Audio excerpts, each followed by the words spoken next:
Without a doubt, the most important group of folks in the cannabis scene are the cannabis patients. Of course, I am happy for everyone to have better access to cannabis, but for me, helping defend patient access to clean and legal cannabis and making sure they are educated in how to use it is my driving force.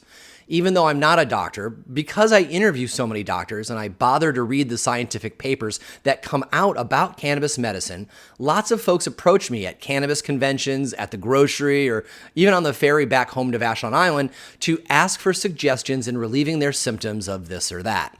In most cases, I have read something or done an interview on a particular topic and have something helpful to say. Some topics I'm particularly deep on, and I'll teach those to small groups. One of the most asked about topics is Parkinson's disease. Parkinson's has become incredibly common, and there are a lot of good people getting bad information about how best to use cannabis for Parkinson's relief. Today, we're going to fix that. If you want to learn about cannabis health, business, and technique efficiently and with good cheer, I encourage you to subscribe to our newsletter. We'll send you new podcast episodes as they come out, delivered right to your inbox, along with commentary on a couple of the most important news items from the week and videos too. Don't rely on social media to let you know when a new episode is published. Sign up for the updates to make sure you don't miss an episode. Also, we're giving away very cool prizes to folks who are signed up to receive the newsletter. There's nothing else you need to do to win except receive that newsletter, so go to shapingfire.com to sign up for the newsletter and be entered in this month's and all future newsletter prize drawings. We have an extra giveaway this episode because we are moving into home gardening season. Our friends at Dynamyco asked me to help them give away several hundred retail-sized bags of their endomycorrhizal inoculant. You'll hear more about their great product during the first commercial break, but for now, I just want to give you the URL of dynamyco.com/shapingfire. That is a link to a page on their website where they are collecting addresses to mail out these samples for absolutely free. They have committed to sending out at least 300 packages to the Shaping Fire audience. This is a very popular soil starter, so do not delay in filling out the form at dynamyco.com/shapingfire. You are listening to Shaping Fire, and I'm your host, Shango Los. Today, my guest is cannabis researcher and educator Zoe Sigman. Zoe travels the U.S. teaching groups and writing articles on cannabinopathic medicine. She is the former program director at projectcbd.org and is presently science editor at Broccoli Magazine. She has built out educational content focusing on scientific information about cannabis for organizations like Pharma and Groundworks Industries, Oregon Health and Sciences University, and Hudson Hemp. Sigman has also testified about CBD and cannabis regulation to the FDA and regularly speaks about cannabis and cannabis science to patients, medical professionals, and consumers. Today, we're going to talk all about Parkinson's disease. The first set explains what Parkinson's is. The second set explains how cannabis works in the human body to relieve Parkinson's. And the last set is about proper dosing protocols and best practices for using cannabis in real-life applications. Our goal is to provide actionable information for Parkinson's patients and those who love them. Welcome to the show, Zoe. Hey, Shango, how are you? Doing great. Thank you so much for giving us some of your valuable time. I know you're on the road, and I appreciate you being with us. Thank you so much for having me on. So Parkinson's disease and a handful of similar afflictions are often put in a basket together because they share many of the same causes and symptoms. So let's start there to make sure that we're all on the same page about what we're going to be talking about today. One of the most prevalent visible symptoms of advanced Parkinson's disease is the tremors, usually starting in one hand and then unfortunately spreading from there. What are some of the signs of Parkinson's that people commonly become aware of first? Yeah, I mean, the tremor really is the first sort of noticeable physical sign of Parkinson's. Unfortunately, at that point, the disease is pretty far progressed. Really early signs that I have come across are constipation and a loss of smell. So they're very subtle symptoms early on. So it really is sort of when the tremors start that people start to think, oh, maybe this is Parkinson's disease. That's interesting. I had not heard about the loss of sense of smell. And for a lot of people, I think that they go, oh, maybe that's a stuffed nose or maybe it's allergies or something. Or age, Yeah. And as we know, by the time the tremors have arrived, you've already lost so many dopamine creating brain cells that we're already far down the path. So at that point, you've lost 60% of the dopamine producing neurons. So it's a lot. Yeah, it is a lot. And usually by the time people get to cannabis, they have already, Parkinson's is already part of their life. They've already been going to doctors for it. They've got a diagnosis, and they are weighing treatment at this point. And but I don't want to give symptoms short shrift, because we're going to be talking about the symptoms a lot more later on, when we're going to be talking about how cannabis can help relieve some of those symptoms. So why don't we do a little more of a review of what those symptoms are like, and let's talk about them in two categories. Would you first talk about the early, maybe less recognizable symptoms, like a sense of smell, and then talk a bit more about the ones that we're more familiar with, like the shuffling of the feet and bending over a little bit. And it's Totally. just for people who maybe are not the Parkinson's patient themselves who are listening, but maybe have a loved one. Let's dig into that a bit.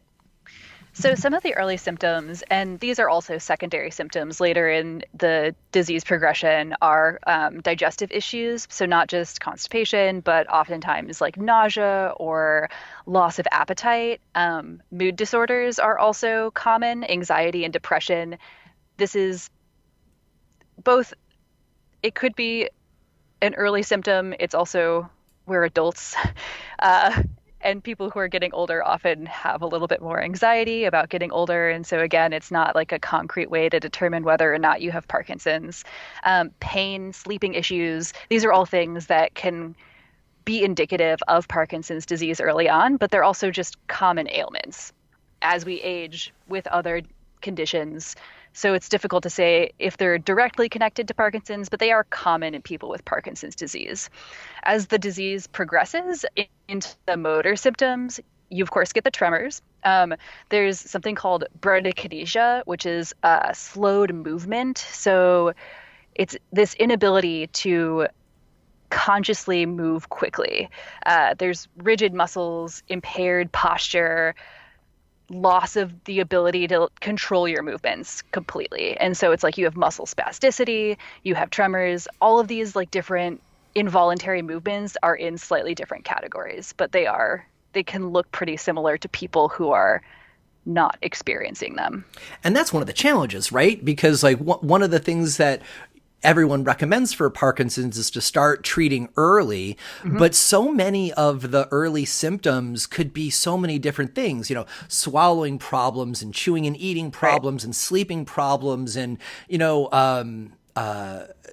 constipation. So many different things can be causing these, including like other medications that you may be on, because all this stuff is side effects from other pharmaceuticals.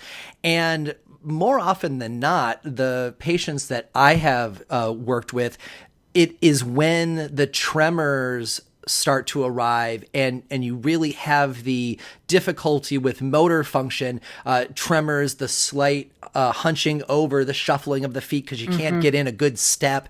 It's somewhere in there that either they or their spouse or a good friend points out, hey, do you know that you're doing this?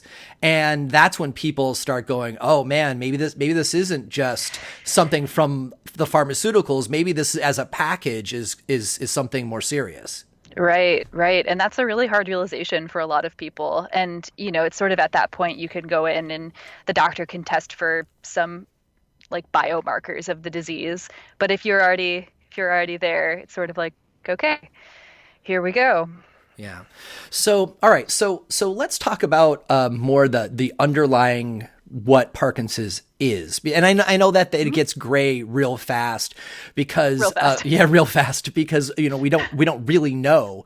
However, it is common to be around with Parkinson's groups and have people say that it's difficult for them to figure out sometimes which of their symptoms are causing the Parkinson's and which of their symptoms are coming from the Parkinson's. And I often offer a delineation to patients that it is not really as effective to try to determine which is causing which.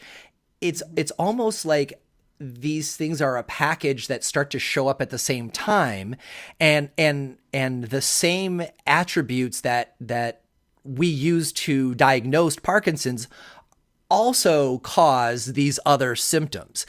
And it's very often difficult to figure out, which came first, the chicken or the egg, right? Which came first, the symptoms or the Parkinson's?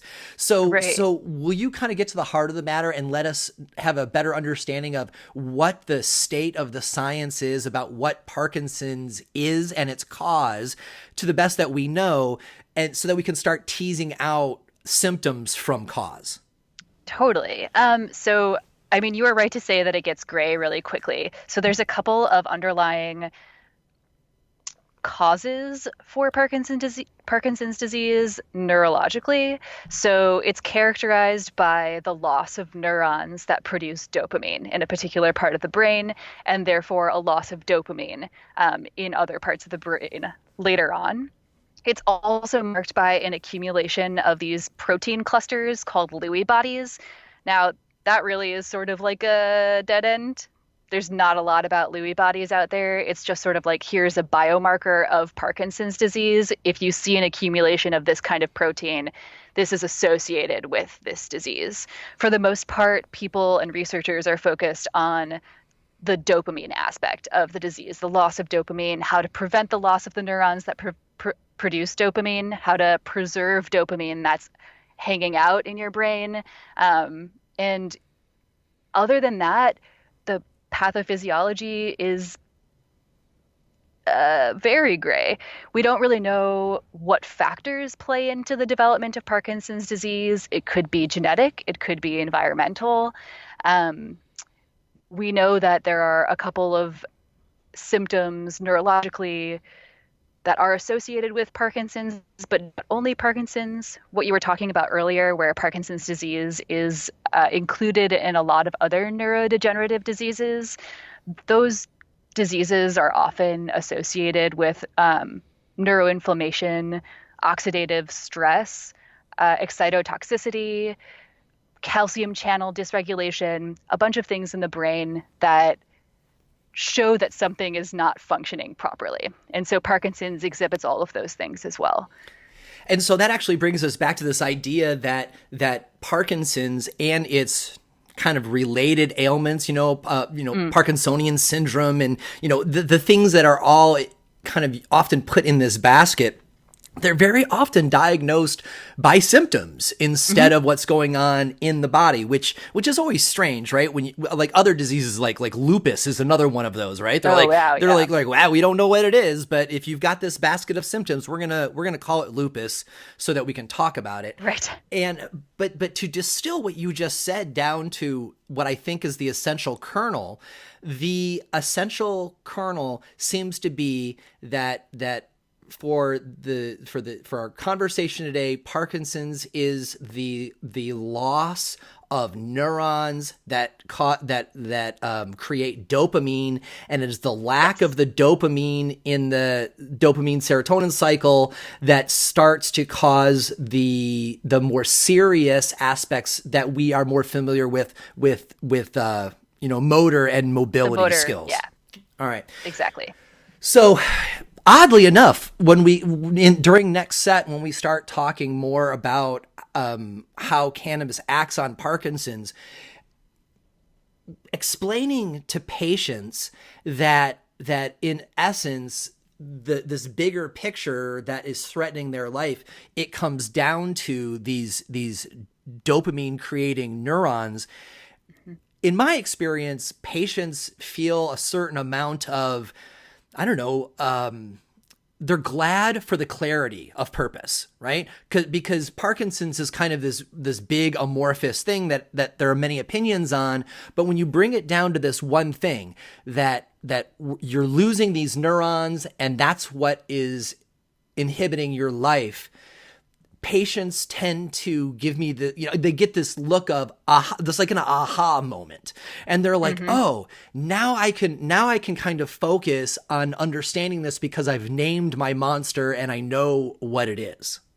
Right. Yeah. And in those terms, it can be much easier for someone to approach it because, most of us have heard of dopamine. And so if you say, hey, this is what's going on, people have something to grab onto. And then, oftentimes I have found people who have chronic illnesses like Parkinson's disease become huge nerds about their own condition. And so it's an incredibly useful tool to say like, hey, here's one of the causes. This is what we think is one of the causes of Parkinson's disease. So, if we're using Parkinson's disease as the primary, let's say the flagship ailment in this basket, can you elucidate a little bit what the other ailments in this basket might be? Like I've already mentioned Parkinsonian syndrome, but honestly, that's the only other one I know. Parkinson's disease research is often done in conjunction or sort of lumped together with things like Huntington's disease or multiple sclerosis or Alzheimer's disease. So they all have different pathophysiologies. You can definitely tell in the body and the brain that these are different conditions. But as far as treatment and the underlying causes, they're often discussed in the same sort of way.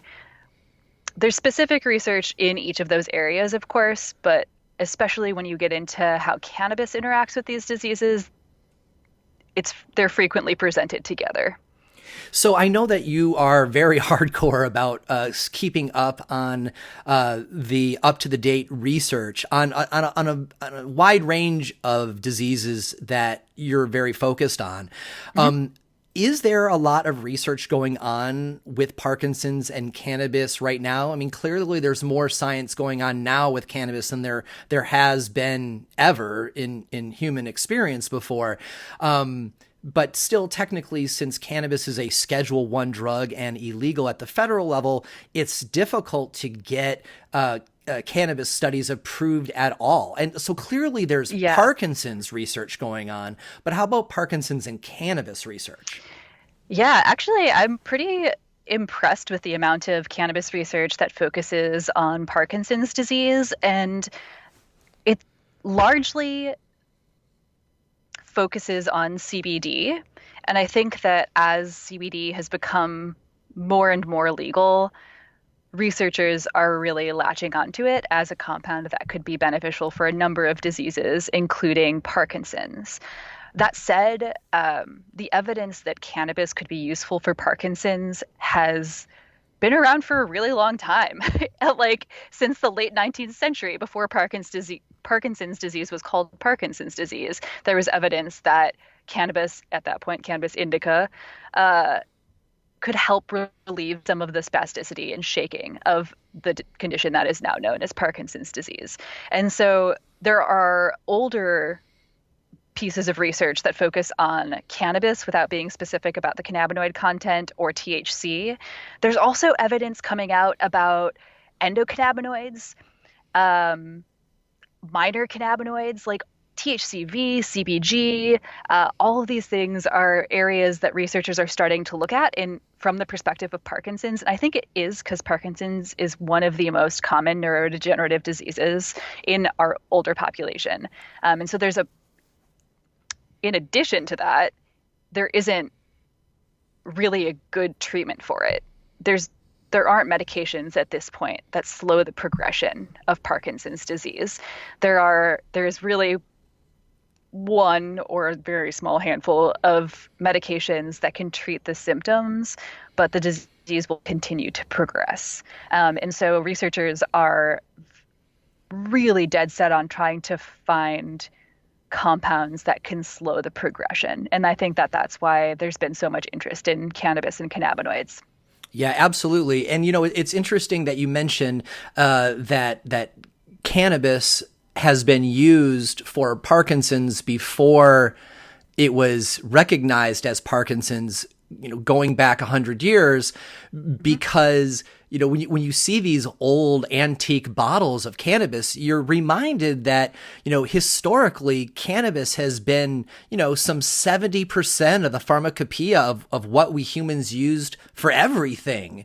Right. And the idea, the fact that cannabis being taboo is only really something of the last 70 years or so. And though I must admit, it is crazy to see some of the concoctions that are in these bottles. My God. They'll throw cannabis and morphine and cocaine in the same bottle, and they'll say this is medicine and alcohol, yeah, right? Totally. And you're like, oh, that will definitely cure what ails you. So, but this brings us up to where we are, right? And I'm sure most folks are most curious about how can they actually use cannabis to treat their Parkinson's and maybe roll back its progression. And we're going to start that in a moment for the second set. So let's go ahead and take our first short break and be right back. You are listening to Shaping Fire, and my guest today is cannabis researcher and educator Zoe Sigman. One of the reasons why no-till cannabis growing is so valued by farmers is because the mycelium networks in the soil remain established from year to year. And we know these fungal networks are essential because they are the nutrient superhighways that extend far and wide in the substrate to feed your plants. The trouble with growing in new soils or blended cocoa substrates is that it takes most of the plant's life just to create these mycelium highways. Dynamyco endomycorrhizal fungi inoculant reduces that time and gets your plant eating a wider array of nutrients faster. And it's 3 times the concentration of the current leading brand in the US at 900 propagules per gram of 2 fungal species selected specifically for cannabis cultivation. This new product, called Dynamyco, is the result of 30 years of research and trials at the Volcani Agriculture Research Institute in Israel. It has also been vigorously trialed by cannabis and food growers across the U.S. since the product first arrived here last year. You may have already even heard about Dynamyco by its original name, Dynamike. Now, Dynamyco is available at grow shops and online in the United States for the first time. I love using Dynamyco to both speed up the growth of mycelium networks in the soil, but also as a biostimulant to make clone cuttings more virile.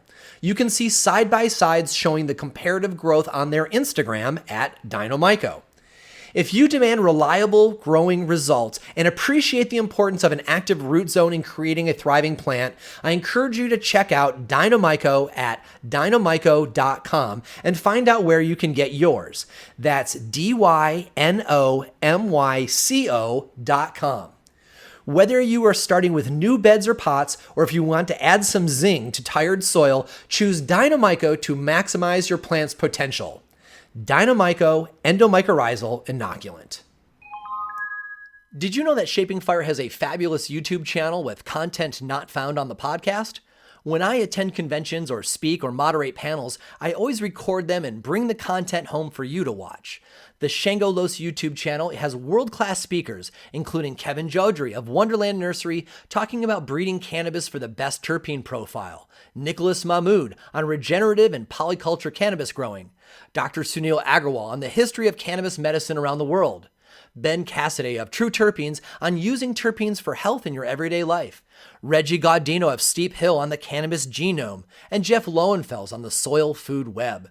There are several presentations from Dr. Ethan Russo on terpenes and the endocannabinoid system, and even my own presentation on how to approach finding your dream job in cannabis and why we choose cannabis business even though the risks are so high. As of today, there are over 100 videos that you can check out for absolutely free. Go to youtube.com/ShangoLos or click on the link in this week's newsletter. This message is for folks who grow cannabis. I'm talking to home growers, patients, and commercial growers too. I'm probably talking to you. When you plan out your next growing cycle, be sure to check out Humboldt CSI seeds at HumboldtCSI.com. Caleb Inspecta and his family have lived in Humboldt County for over 100 years. For the last 40 years, 3 generations of his family have cultivated extraordinary Sensimilla cannabis in Humboldt, Mendocino, and Trinity counties. Because of his lineage and the hard-earned experience that comes from growing up smoking and sifting large populations of cannabis plants in Northern California, the seeds you'll cop from CSI will be winning genetics based on longtime heavy hitters and updated and resifted to bring out new and exotic traits and better yields. Go ahead and ask around. Caleb, also known as Inspecta and Pirates of the Emerald Triangle, is a breeder's breeder. He reaches way back and works with significant strains, recreating them in new and interesting ways that you'll love as a toker and a grower, as well as offering you some surprises that will delight serious seed traders and cultivators. Humboldt CSI goes a further step and selfs all these chemovars so you know all the seeds will be female. These are not experimental feminized seeds. Humboldt CSI releases some of the best female seeds available anywhere, and it will show in your garden. Folks grew quite a bit of CSI Humboldt genetics last year here on Vashon Island, and everyone was pleased. The patients had beautiful female plants and didn't have to cull half of their garden as males. The folks growing for the fun of getting high grew colorful flowers with exceptional bag appeal and great highs. And breeders had 7 out of 7 females in a pack, which gave them a lot of phenotypic choices. Take a moment right now and visit HumboldtCSI.com. You'll find an up-to-date menu of both feminized and regular lines, along with photos and descriptions. That's HumboldtCSI.com. Welcome back. You are listening to Shaping Fire. I'm your host, Shango Los, and our guest this week is cannabis researcher and educator Zoe Sigman. So cannabis has a long history of being used not only to relieve the symptoms of Parkinson's, but also rolling it back because of the cannabis plant's ability to cause neurogenesis, the creation of new brain cells that produce dopamine. So before we talk about how cannabis can help in the short term with symptoms abatement, how about we start with your explanation of how cannabis can help combat Parkinson's long term by revitalizing the endocannabinoid system and making more of these neurons that are so important? Totally. And there's a couple of parts to that question. So as far as cannabis and neurogenesis, this is an area that is of great interest to researchers. We start seeing how neurodegeneration can be caused by things like neuroinflammation, oxidative stress. So these are like basically little compounds that float around wreaking havoc. And cannabinoids have been shown to combat those underlying causes of neurodegeneration. And so by being anti-inflammatory, by being an antioxidant, cannabinoids are able to help preserve your brain's ability to create new neurons, which is incredibly important as we grow and change. It's not like our brains suddenly completely stop creating new neurons. It's part of being alive. But in people with Parkinson's disease, you see that neurogenesis take a nosedive. And so if you can do anything to prevent the underlying causes of neurodegeneration, you're doing something good. And so there have been all these individual studies in rodents and in cell cultures that show that THC and CBD and CBG can help retain neuronal health in a number of ways. So this is both preserving or protecting from oxidative factors and also preserving things like synaptic plasticity. Cells have life cycles. It's really important that they complete the entire life cycle, and Parkinson's disease and other neurodegenerative diseases interrupt that life cycle in one way or another. And cannabinoids and the endocannabinoid system are responsible for regulating those life cycles. And so manipulating the endocannabinoid system can help reestablish or preserve some of the ability for cells to have a more normal life cycle. The endocannabinoid system is a promising therapeutic target in a number of ways for Parkinson's disease that has to do with its relationship to the dopaminergic system, so the system that produces dopamine. And this is sort of like a cutting edge of research that's super interesting. It seems like anandamide, which is one of the cannabinoids that our bodies produce, an endocannabinoid, is vital in the cycle of creating dopamine. And It's integral in healthy adults. And then in Parkinson's, people who have Parkinson's disease, we see a number of impacts on the endocannabinoid system depending on the stage of the disease. So in people who are sort of pre-symptomatic before they have the motor issues associated with Parkinson's disease, we see a depression of the endocannabinoid system. So these are lower levels of endocannabinoids and endocannabinoid receptors, which makes researchers think like, something is going on, potentially like this system could be a target for therapy.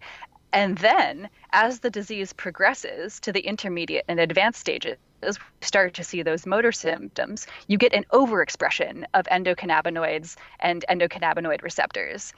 And the thought is it could be a compensatory reaction. Something has happened in the early stages of the disease that causes the endocannabinoid system to underexpress, which allows things like oxidative factors and inflammatory factors to proliferate in the brain. And that makes the disease progress more quickly. And then as it progresses, the endocannabinoid system sort of like snaps back up and starts overexpressing all of these things, which is actually kind of good because anandamide it's been shown that when you do things chemically that make anandamide stay around longer, you're also making dopamine stay around longer. And so you kind of want more anandamide hanging out. So you're preserving whatever dopamine your brain is still producing if you're a Parkinson's patient. So it gets a little technical, but yeah, there are many reasons why the endocannabinoid system is a target for therapeutic promise in Parkinson's. Cannabis and the endocannabinoid system are obviously deeply interrelated. And what's interesting is in a lot of therapeutic settings and in Parkinson's disease, there's evidence basically suggesting like the endocannabinoid system is much larger than we currently accept it as being. So most people will characterize the endocannabinoid system as consisting of these two receptors, CB1 and CB2, the endocannabinoids our bodies produce, and the enzymes that synthesize and break down those endocannabinoids. But we see that plant cannabinoids and endocannabinoids interact with a bunch of different receptors in our body. And these receptors could be very important in helping to mitigate some of the effects of Parkinson's disease. And some of them are orphan receptors. Recently, actually very recently, CBD was sort of in the Parkinsonian research news as being beneficial because it interacted with an orphan receptor called GPR6.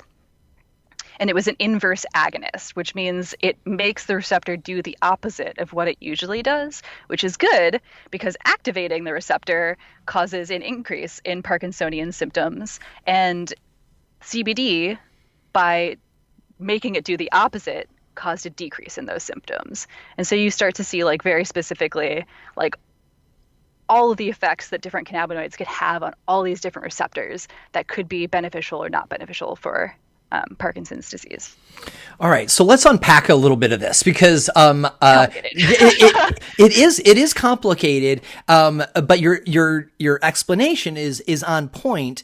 But I also know that when I publish episodes that are about specific diseases or ailments, we attract new listeners who have come just for this one episode, right? And so first thing I want to do is I want to address the endocannabinoid system. And the way that I usually explain it to non-cannabis crowds is that the endocannabinoid system is what keeps the human body in homeostasis. It keeps everything in balance. It's kind of like the second grade teacher in a classroom.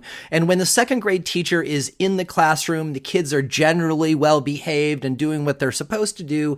But as the teacher goes outside of the room into the hallway, eventually one kid's going to crack up and then another kid's going to crack up and then different kids crack up first. And then eventually though, it's chaotic. And that's kind of what happens with the endocannabinoid system as well, where the endocannabinoid system, once it becomes weakened, perhaps this particular body system starts working less well, and then another one is less well, and so then we start getting oxidation or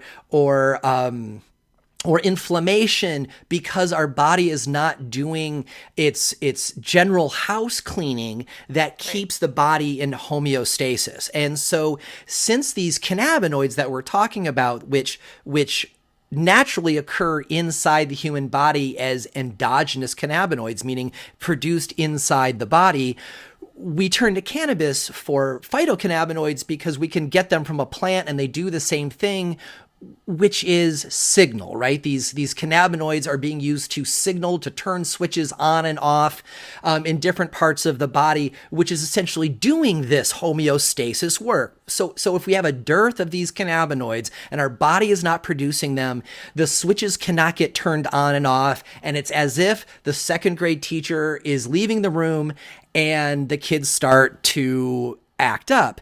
And it is when this particular set of kids, if you will, that you have just described, when it's these kids that stop working in the brain, the ones that cause Parkinson's symptoms, this is why we want to treat Parkinson's with cannabis, because we want to give the body the communication tools to turn these switches on and off and essentially act like the second grade teacher in the room.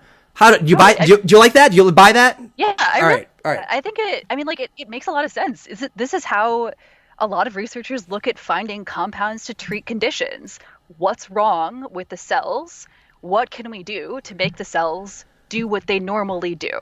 And this is true of Parkinson's. The primary treatment for Parkinson's disease is levodopa, which is a precursor to dopamine. And so basically researchers were like, okay, people aren't producing enough dopamine. They get these symptoms that are related to Parkinson's disease. This medicine can help brains produce more dopamine. And it's very similar with cannabinoids. If the endocannabinoid system is not functioning properly, not producing endocannabinoids or receptors, how do you make it do that? Well, you introduce a compound that interacts directly with it. And what's interesting about THC, which is the primary plant compound that interacts with CB1 and CB2, the sort of best known receptors in the endocannabinoid system, is it could actually jumpstart the endocannabinoid system if it is underperforming. This was a theory put forward by Dr. McPartland and Guy, 5 years ago, which is sort of like there might be a clinical endocannabinoid deficiency that's responsible for a number of conditions, and taking THC could sort of snap everything into place.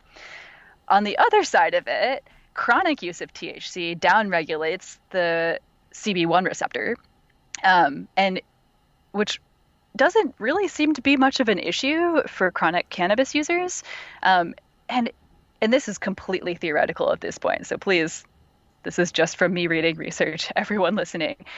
If Parkinson's disease in its later stages is characterized by an overproduction of CB1 receptors, perhaps finding a way to downregulate those receptors could help to restore some balance. I don't know. That's an interesting and novel approach I have not heard, but that's an interesting idea. Yeah.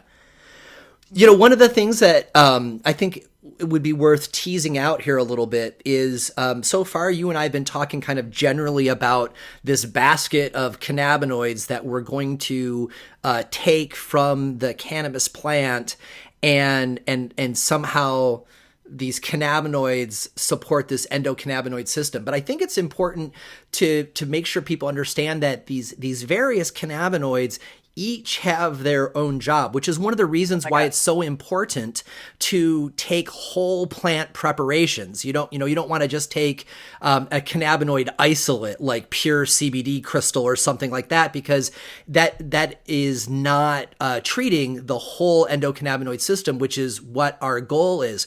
And you'll know the specifics on these better than me, but to get us going on it, for example, THC is an anti-inflammatory. CBD increases the number of signaling molecules to turn on and off these switches.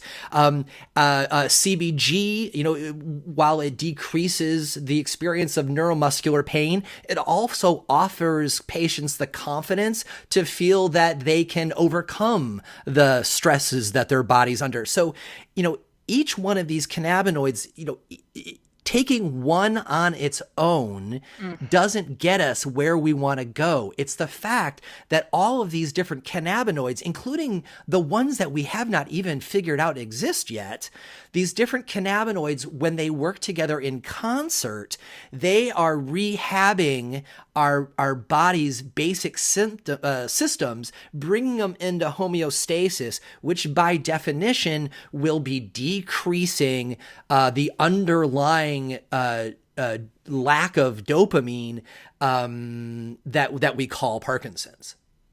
Mm-hmm.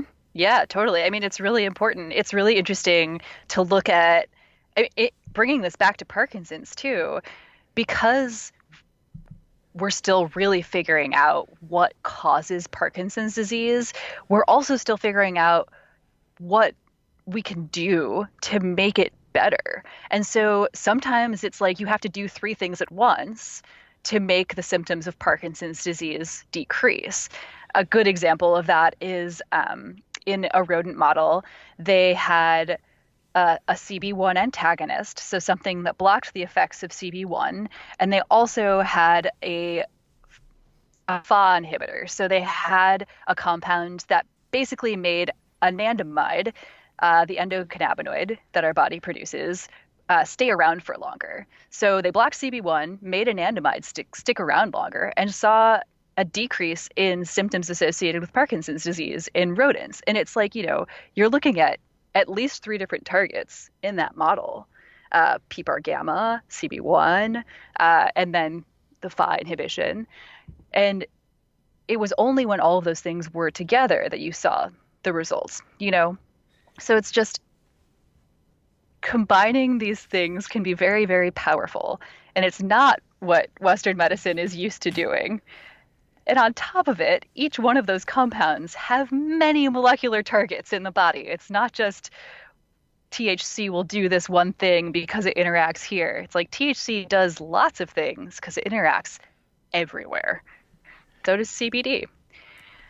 It's exciting, but it also really pisses off a lot of patients and their families when you're trying to explain, right? Because Western medicine is so reductionist. People want to hear that, the disease is caused by A and we take B, which undoes A, end of story, put it in a pill. Yep, and, exactly. And really, not only is that not really how nature or our bodies work, it is definitely not how cannabis medicine works. And cannabis medicine is more about, here is a broad range of naturally occurring chemical compounds that our body normally makes, but it's not making. And so we're going to get it from a plant. And once we put them in our body, dozens of little chemical reactions happen, which when you put them together becomes a melody that decreases the experience of disease and potentially the disease itself. And most people do not want to hear that kind of an explanation. Totally. Well, and I mean, we've all been trained to not accept that sort of explanation. We're looking for how often have you worked with someone who's like, oh, I'm having trouble sleeping, but I don't want to feel high and I don't want to feel altered. And what's good for sleeping? What's good for pain? And it's kind of like, well, let's walk you through. You can't really tease apart symptom management but based on cannabinoids alone. You're not necessarily going to get the same pain relieving qualities from CBD as you do from THC. And if you take THC, it could be really good for pain, but you might feel high. Like it's it's not this completely custom formed pharmaceutical. It's a plant. It's a plant that produces a lot of really interesting compounds, and it does a lot of things all at once. And sometimes that's good, and sometimes it's bad. Like in Parkinson's, so much of the research about THC has been incredibly contradictory because CB1, while it's apparent that it plays a role, activating it has had like very contradictory results. So activating CB1 can cause an increase in symptoms or a decrease in symptoms, sort of depending on the model. Blocking CB1, same thing. It's obvious that manipulating CB1 has an impact on this disease, but we're not entirely sure what, and it has an impact on both the disease and the side effects of the most common medication. So tremors are a hallmark of Parkinson's disease, and they're also a hallmark of the side effect of levodopa, which is, this shaking, involuntary muscle movement that develops in like 30 to 50% of people who take this medication. And so CB1 activation seems to help the shaking associated with taking levodopa, but it might not help the shaking associated with the disease itself. So it gets really complicated. It's really hard too when it's usually not the patient, it's usually somebody in the patient's family who will send me an article, usually not a scientific paper, but just some article that they saw on the internet talking about how THC in, lab rat studies sometimes can increase some of the markers for Parkinson's, and they're all like, my family member should absolutely not be taking something that increases the markers. And at the same time, you say, you got to tell them, you're like, okay, you are myopically looking at this one study, which we don't really understand its meaning yet, and it wasn't done in humans, but perhaps that study is going to be outweighed by the fact that cannabinoids cause neurogenesis and the creation of more dopamine creating neurons, and the anti-inflammatory aspects of THC makes the body feel better, and the muscle relaxation aspects of it decrease the tremors, and the CBG increases the patient's confidence and decreases the neuromuscular pain. So you're like, okay, plant medicines are complex, and you really need to look at how you are going to treat the human in a much more broad, holistic way. And I always feel bad for these families because this is not the best time of their life to be learning detailed medicine that they're totally unfamiliar with. And so you gotta walk them through this stuff very slowly and lovingly so that they can feel empowered to make decisions for themselves or their family members at the same time that they are being incredibly frustrated. Yep, exactly. And, it's totally understandable that they're frustrated. They want an easy solution. And this isn't an easy solution. It's a really interesting one. It could be a very powerful one, but it's definitely not easy and it's not straightforward. And it is asking a lot to sort of introduce people to this concept that it's going to take time to figure out whether or not something works or not. And in general, I mean, in the human studies that have been conducted on THC and CBD in people with Parkinson's, it's by and large, there have been no worsening of symptoms.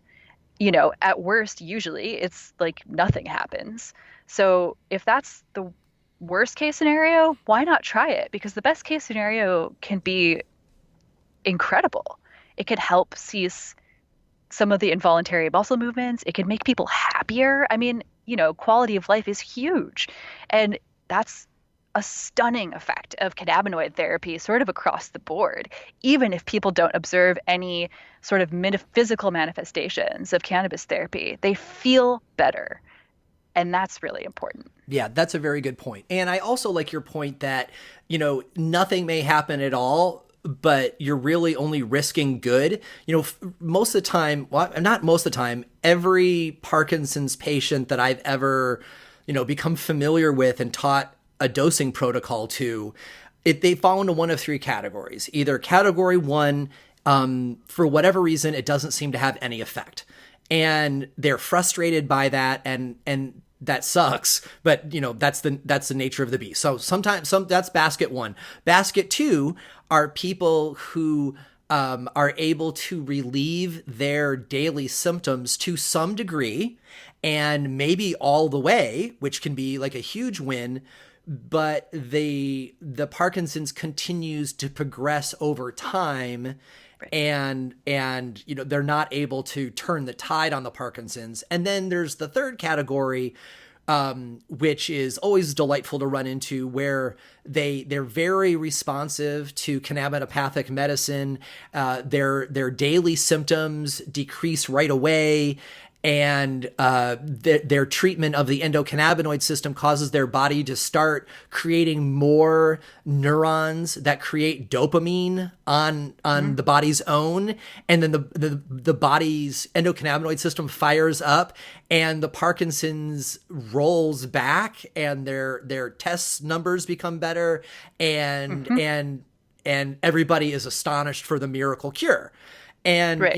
And of course we hope that everybody's in that category, but really I haven't come across a patient yet who experimented with cannabis and it made them worse, except for it's worth mentioning people who start taking THC without following a specific dosing protocol can accidentally over-medicate themselves and get more high than they're comfortable with.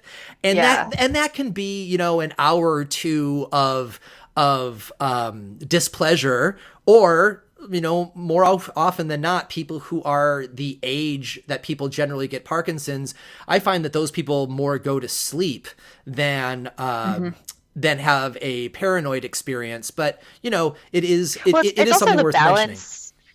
Like, because once you're high, one of the classic hallmarks of cannabis intoxication is a loss of the ability to balance in the same way. And since people with Parkinson's already are sort of compromised in their ability to balance, that can be definitely.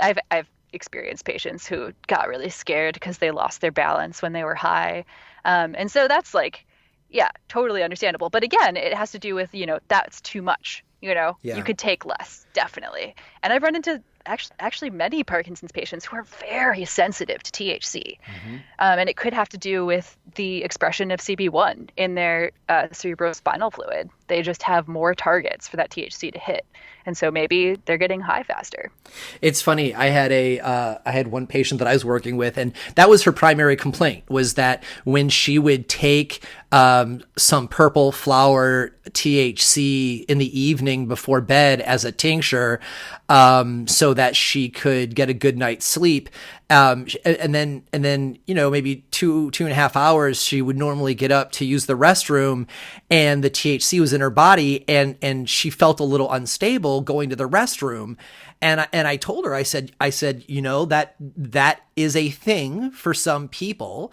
And so, let's decrease your dosage. And she's like, And I said, oh, and she said, I just put like a bar on the wall, and I like a railing. And she said, I added a railing between my bed and the bathroom, and I hold on to that. She says, because it's so important for her to take THC at night at that dosage so that she wakes up in the morning hungry. And I'm all like, my gosh, see, this is next level patient self-care, where they have learned how the cannabis medicine works for them uniquely. And she was she was getting individualized medicine after she learned how to properly use the tincture for her. And people just need to be patient through those first couple weeks of learning how to use the medicine best for you. And then you can take the advice from, your doctor or somebody like you or I and adapt it for you. And now you've got like best practices for you. And that is the, gold standard for using cannabis.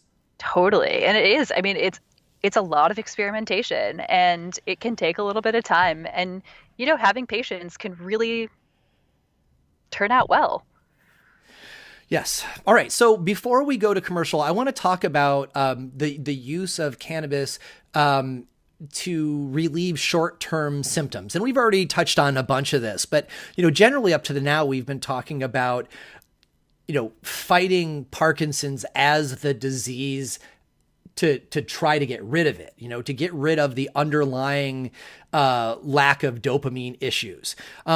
But, for many folks, the initial cessation or lessening of physical symptoms that gives them their first confirmation of hope in cannabis is just taking a little bit that a friend gives them. And, many of us have seen the internet video of a Parkinson's patient with significant tremors being given just a tiny bit of cannabis oil on their tongue.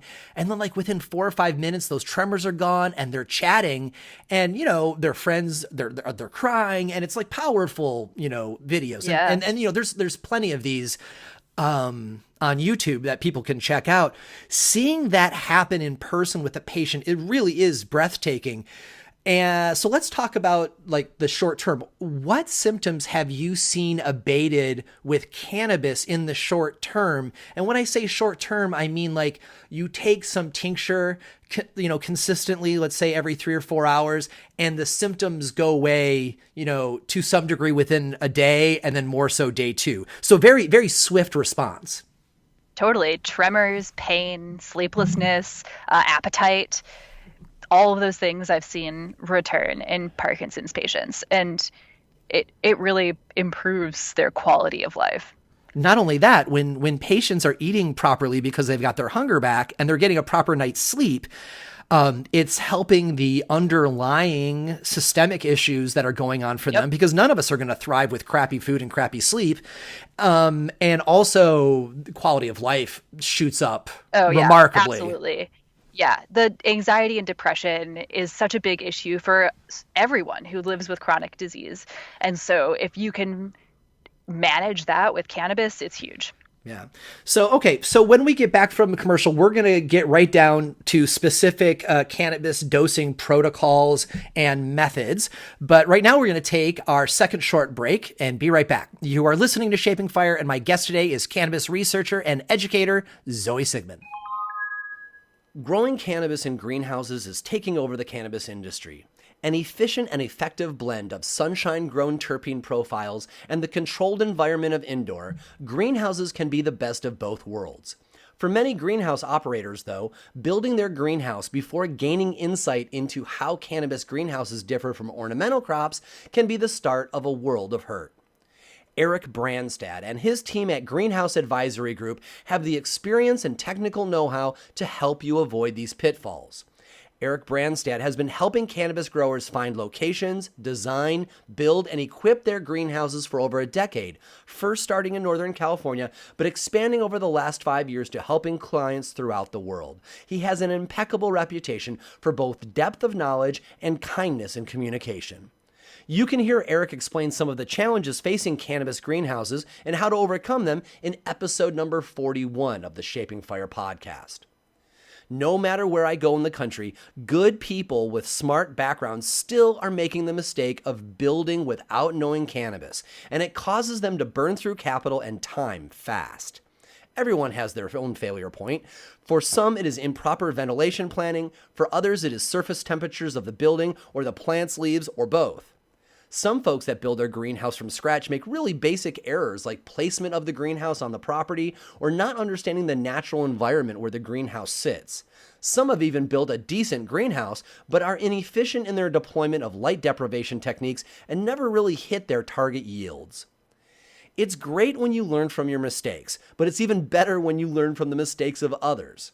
When you bring on Greenhouse Advisory Group, you will learn from the mistakes of their many clients, and you'll take advantage of the best practices developed by Eric Branstad over his years of working with clients just like you.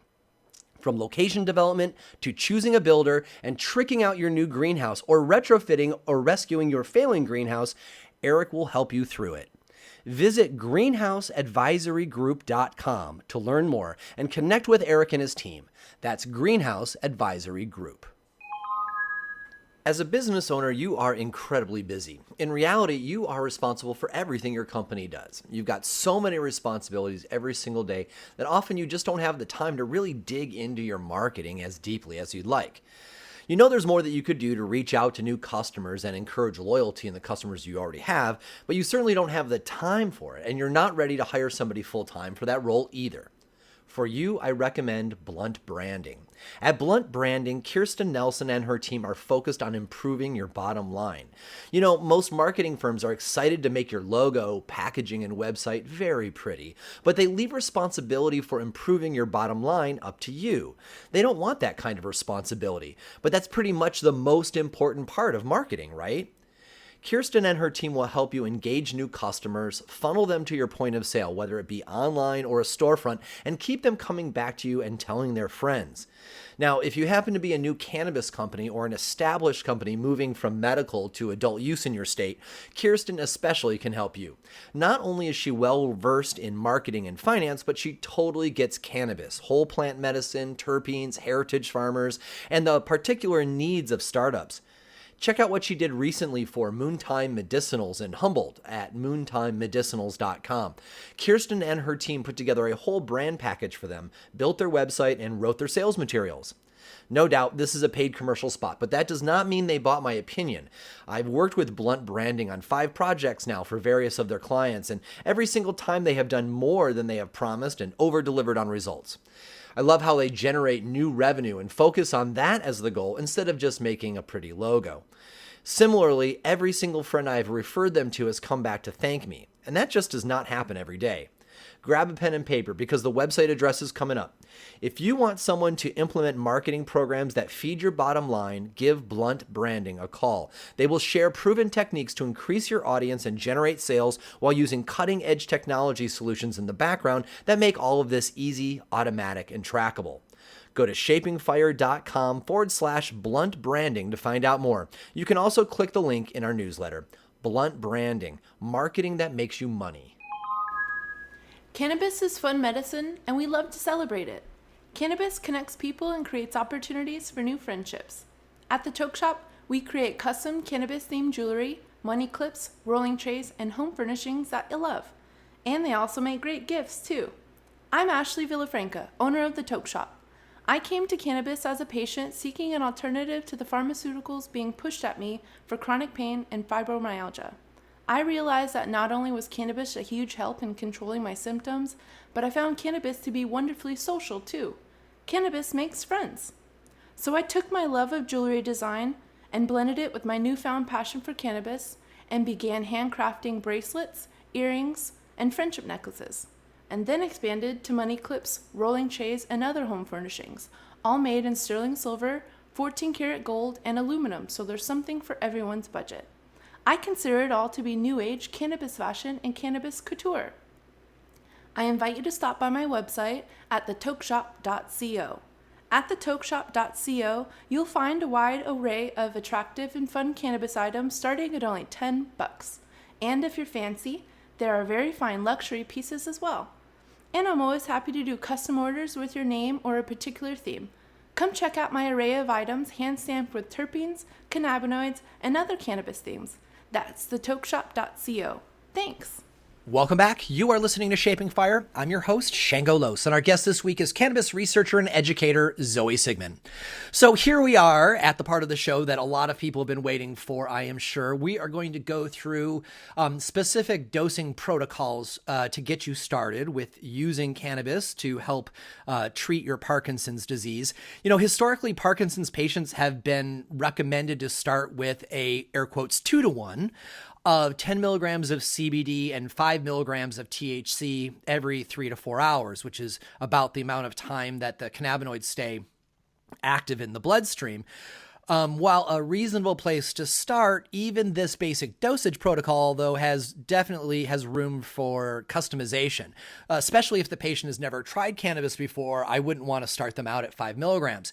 So, Zoe, when you are consulting a new patient, where do you like to suggest that they start with their cannabis dosing?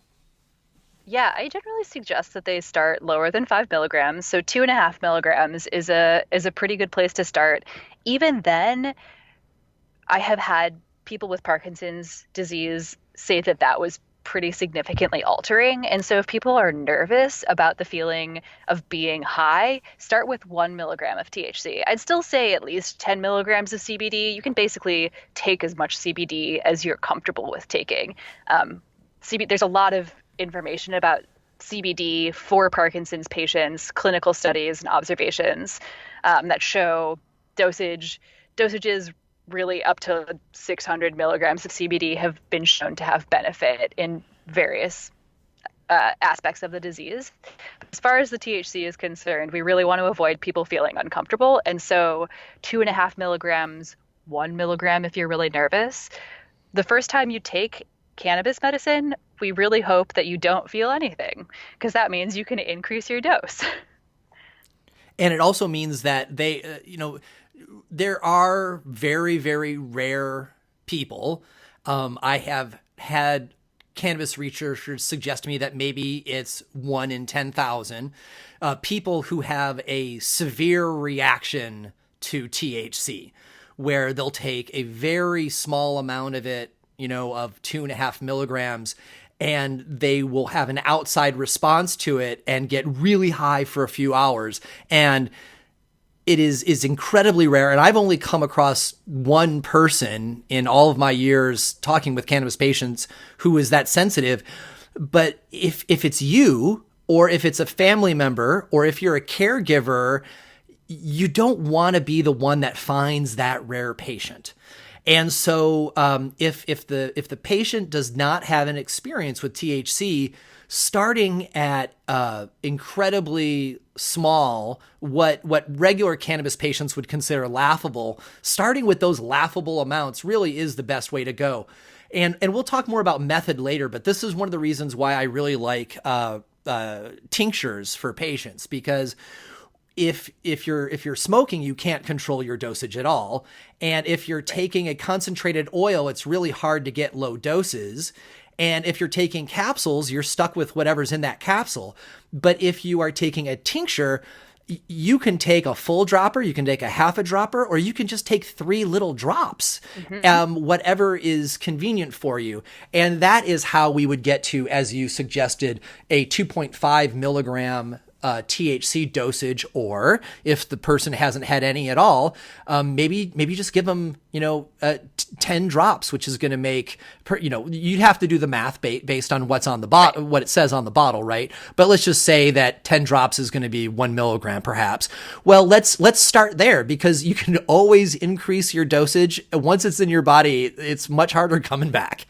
And so, right, exactly, doing a healthy self titration of moving up until you find your sweet spot is really the way to go. So Zoe, how do you recommend people find their sweet spot, and how do they know when they've hit their sweet spot of the right amount of THC to take? Yeah, I mean, it varies from person to person. I think that a really good metric that I've used for a long time is basically you want to feel relief of your symptoms without any unwanted side effects. So that could mean different things for different people. For some people, maybe you're looking for a lessening of pain, but you don't want to feel high. And so you would continue to slowly titrate up to the place where maybe you've been feeling pain relief in some way for a little bit of time, And then finally you hit a dose where you're like, oop, I feel high. So move back down. So it's always a really good idea to keep track of exactly how much of any cannabis medicine you're taking, and then sort of recording what your experiences are on that medication or at that dosage level, so that if you hit a point at which you're uncomfortable, you can back it down to the last step.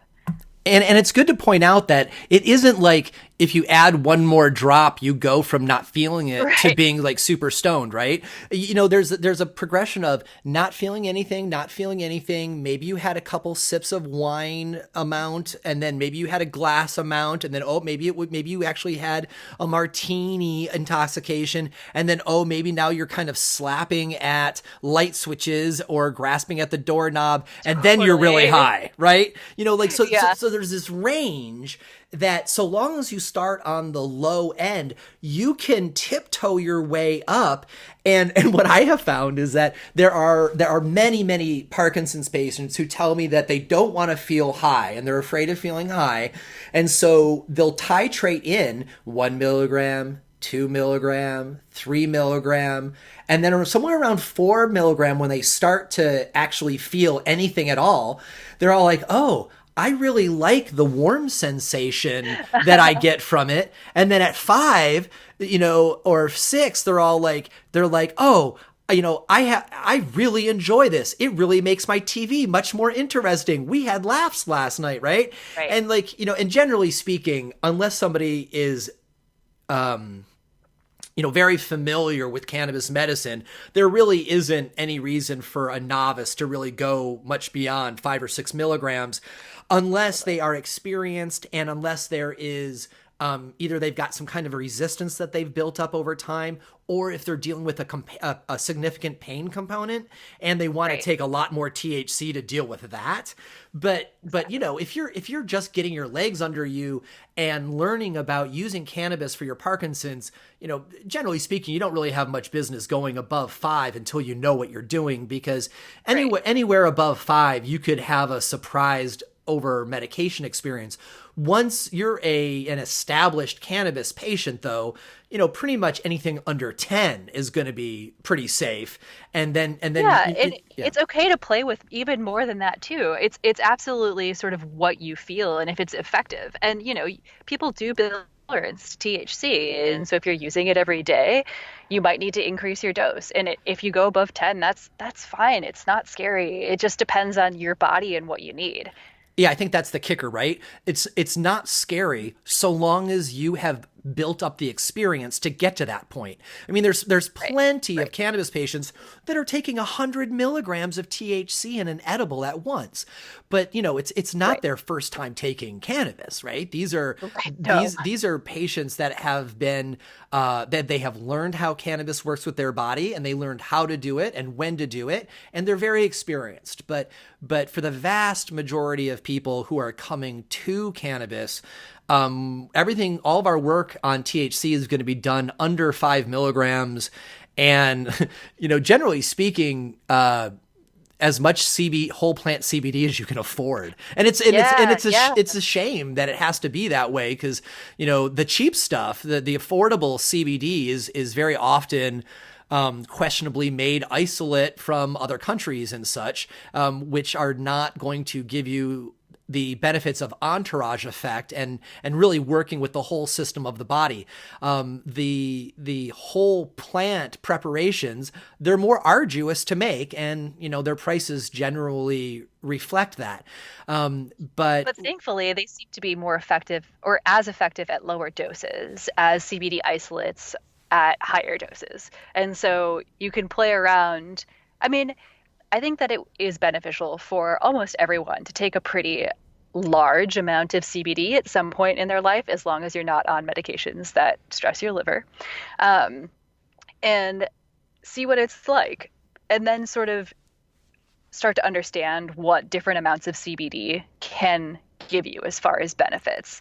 And it's, in Parkinson's patients, there's been a ton of human observations about CBD improving quality of life, spasms, sleep quality, all of these issues. And it's anywhere from 40 milligrams per day up to 600 milligrams per day. And usually, like a lot of the studies are at around 150 milligrams, which is kind of a lot when you're thinking about how CBD is usually sold, how much CBD is usually in a tincture bottle.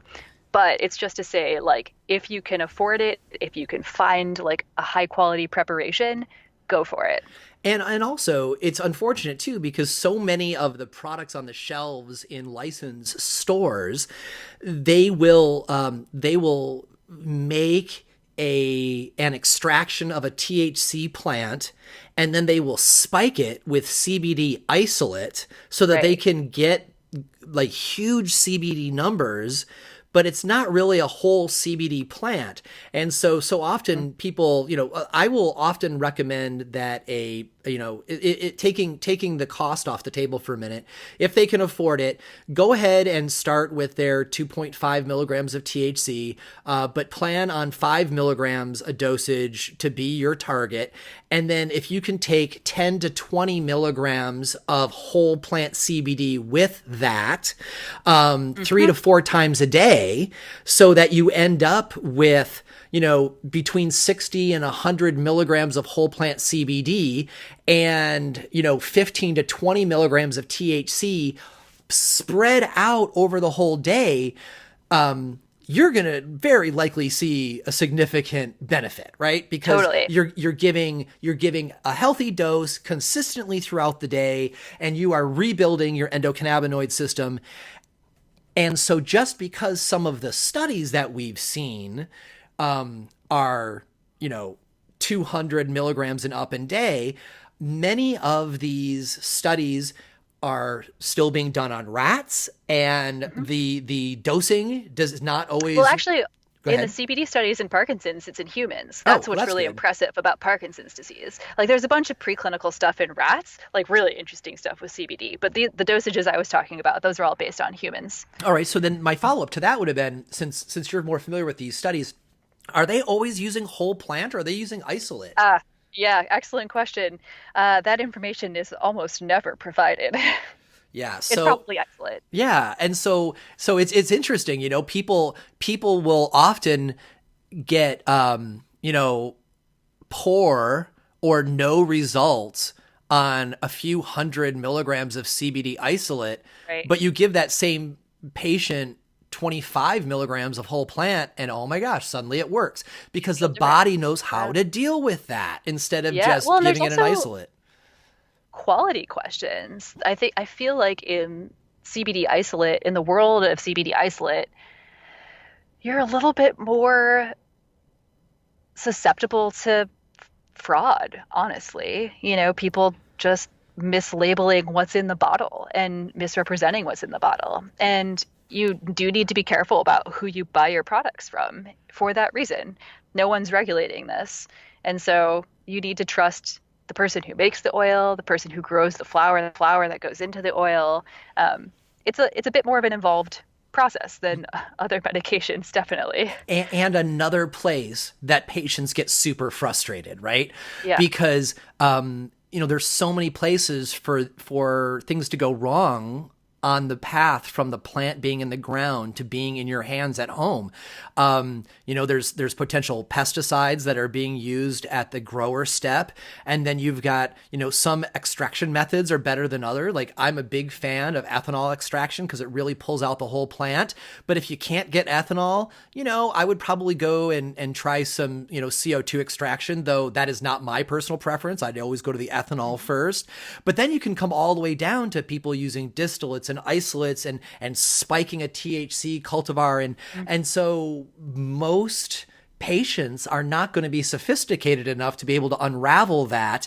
And so then they go to a Right. store and they ask a bud tender, and there are some epic bud tenders who, it's more than a job for them. They are doing their research at home and they're going to conventions and they're learning stuff, but that is the minority. And very Right. often than not, the bud tender will give you what they have a lot of in stock or what other people tend to buy. Neither of those are based on medical efficacy, really. Right, right. Which is it's a problem. It's one of the main problems of cannabis medicine. Getting a consistent product that you can trust contains what you think it contains and making sure that that product works for you. So I hit on it a little bit earlier about the different methods, and it's so common for me to come across patients who are first trying to get familiar with cannabis medicine, and so somebody gives them some joints to smoke. And certainly there are some ailments that smoking is very appropriate. Depression, glaucoma, pain, loss of appetite, these types of things, certainly, smoking a joint, it will work. But for Parkinson's, we really want to be in more control of the dosing and being able to fine tune it and know exactly how much we took and write it in our patient journal, so that we can control our doses better over time. So when folks are asking you what your preferred methods are for actually ingesting it, what do you like to tell them?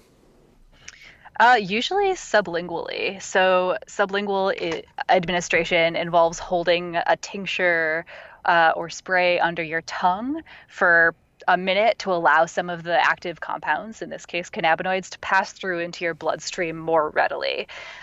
This is in contrast to just swallowing a tincture, which then needs to pass through your entire digestive system first, and you actually lose a lot of the potency of the cannabinoids while it's passing through your digestive system. And so the sublingual administration allows for a faster onset and maybe a little bit more better absorption of the cannabinoids. I have also, and this is a bit controversial, but especially with people who are very concerned about cannabis use, I have suggested maybe starting or trying a transdermal patch first. Transdermal patches have a lot of issues in terms of consistency. People's skin are different thicknesses. It's difficult to tell really how bioavailable the compounds are. But the benefit is you can put it on and feel the effects really quickly within 15 minutes. And then if you don't like the effects, you can take it off. And then the effects will go away just as quickly. And so it's sort of a good way to see if this is something that works for you. They are very expensive, so not like the best maybe long-term solution, which is where you can start to move into the land of sublingual administration. And I'm still looking for a transdermal patch that I really like what's in it too, because transdermal preparation, that is a lot of heavy processing of the cannabinoids, and totally. and to get to that point, we're often we're often way beyond whole plant. We're into some kind of over-processed version, which at that point, if somebody's going to go transdermal, I actually like taking cannabis oil and mix it with a little bit of hand lotion and actually using it as a topical and letting it soak through the skin rather than going transdermal. But I don't think that the transdermal technology has come into its own yet. I still think that as more investment money comes into the cannabis world and we get more crossover for the scientists that are really good at making them, we're going to see more of them come to the market. And who knows, that transdermal may actually already exist in, one of the medical states, and I just haven't come across that product yet. Yeah. I mean, the transdermal technology has advanced a lot in the past several years, and really outside of cannabis. It's a very interesting administration method for very small molecules like nicotine or estrogen for nicotine patches or birth control patches, which is where this sort of technology really evolved. And so I have seen, promising suggestions for the transdermal technologies. But yeah, you're right. Like, we still have a lot to learn as far as that administration method. And tinctures are very easy as far as dosage control, which is awesome. That said, Parkinson's is one of the diseases where maybe because of the length of time that cannabis has been used to treat Parkinson's, there have been some studies that have shown benefits from smoked cannabis, especially as far as mood and fatigue and pain. And so if those are the symptoms that you're really looking to help mitigate, in Parkinson's disease, like smoking could be a really good option for you if you're open to it. Actually, that's a really good point to make too, because when I was kind of dissuading from the smoking aspect, I was thinking to get the cannabinoids unchanged into the body where it can cause neurogenesis of these dopamine creating neurons, right? And so for specifically that, sure, a sublingual tincture or oil is going to be optimum. But you're right, the symptoms that come with Parkinson's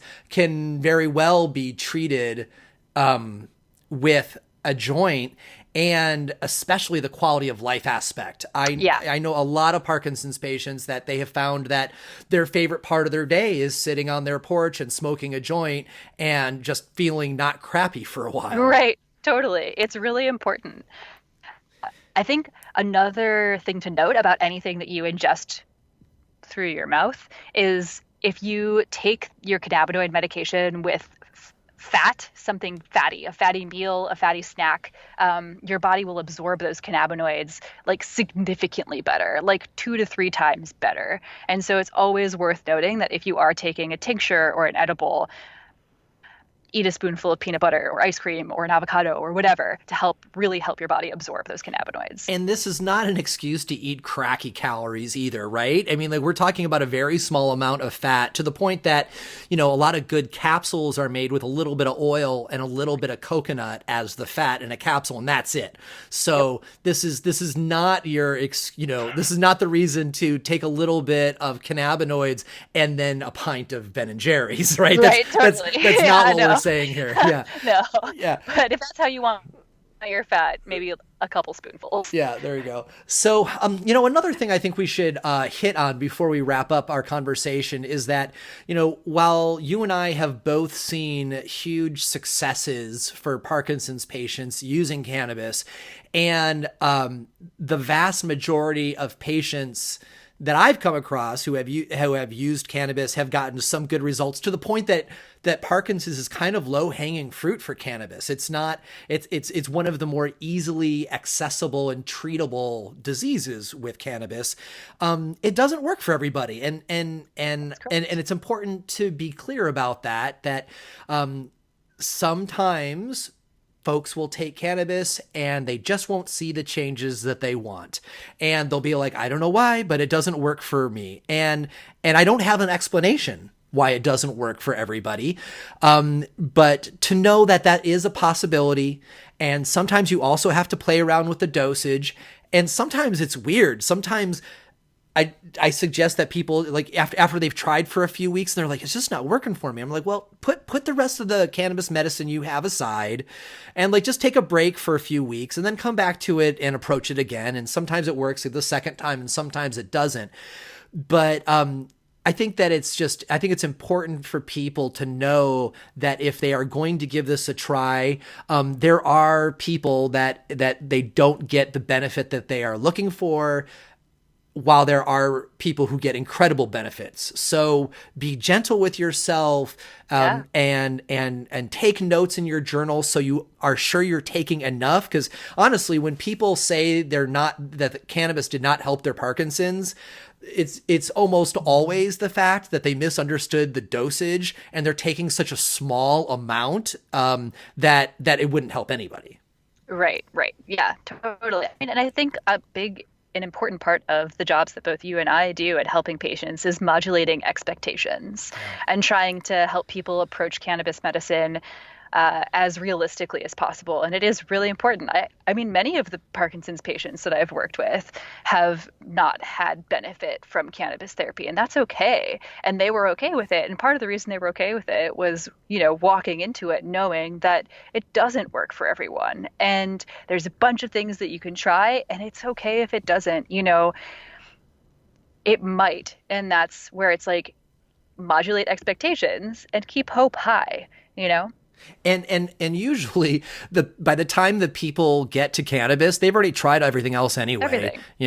And certainly there are some, more nature medicine type folks who will start with cannabis, and those are our kind of people, but that's not usually the case. Normally they've gone through all the pharma first, and it either has got really bad side effects or it doesn't work for them, and they're like, okay, what do you hippies got, and totally. and so we educate them, and hopefully they find some advantage there.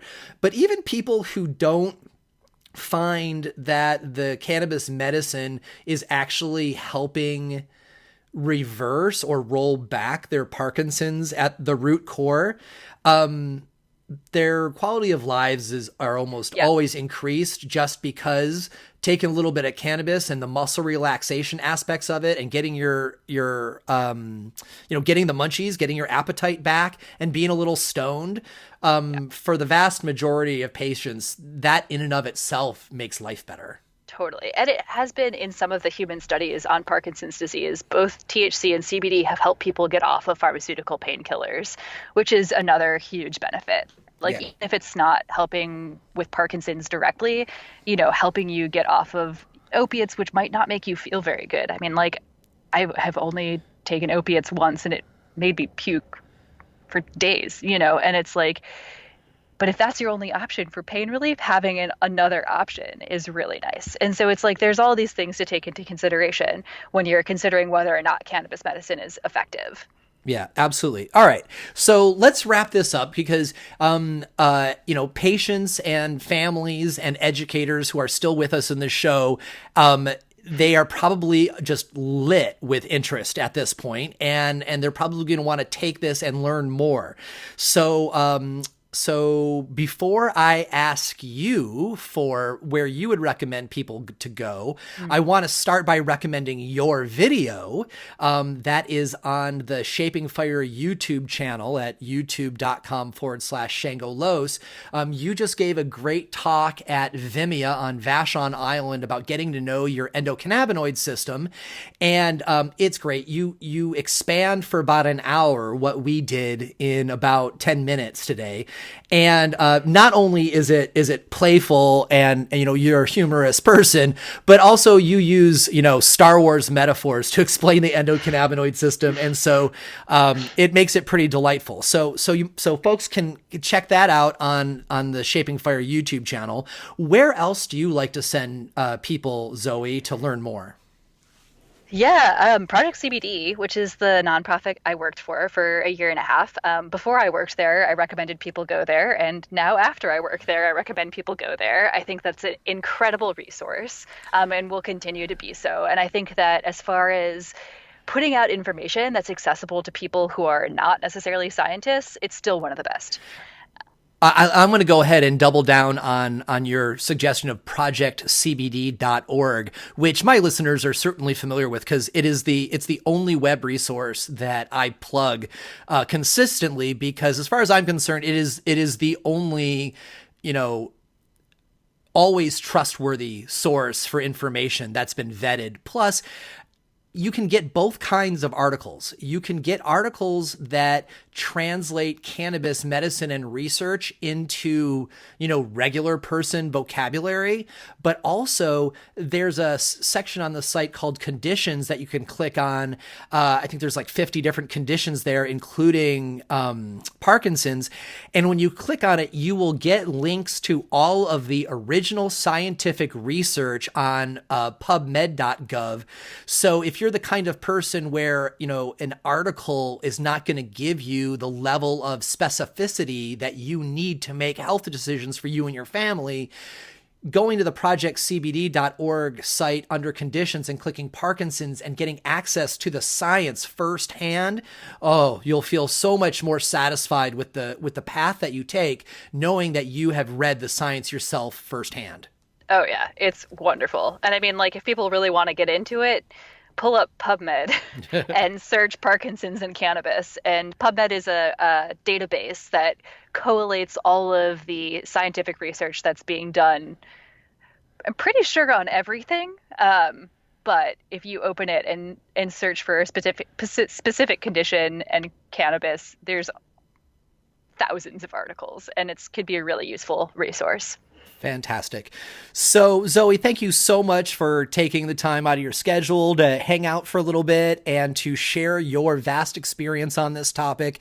And thank you for sharing your experience working with patients directly, because, often there is a gap between the scientific papers and how patients find relief. And I appreciate that you have got both bodies of information and your willingness to share it with us. Thank you so much. Thanks for having me on, Shango. If you want to find out more about Zoe and keep up with her posts, you can find her on Instagram, and that's at Zoe_Sigman. So that's ZOE_SIGMAN. You can find more episodes of the Shaping Fire podcast and subscribe to the show at shapingfire.com and on Apple iTunes, Stitcher, and Google Play. If you enjoyed the show, we'd really appreciate it if you'd leave a positive review of the podcast wherever you download. Your review will help others find the show so they can enjoy it too. On the Shaping Fire website, you can also subscribe to the weekly newsletter for insights into the latest cannabis news and product reviews. On the Shaping Fire website, you will also find transcripts of today's podcast as well. For information on me and where I'll be speaking, you can check out shangolos.com. Does your company want to reach our national audience of cannabis enthusiasts? Email hotspot@shapingfire.com to find out how. Thanks for listening to Shaping Fire. I've been your host, Shango Los.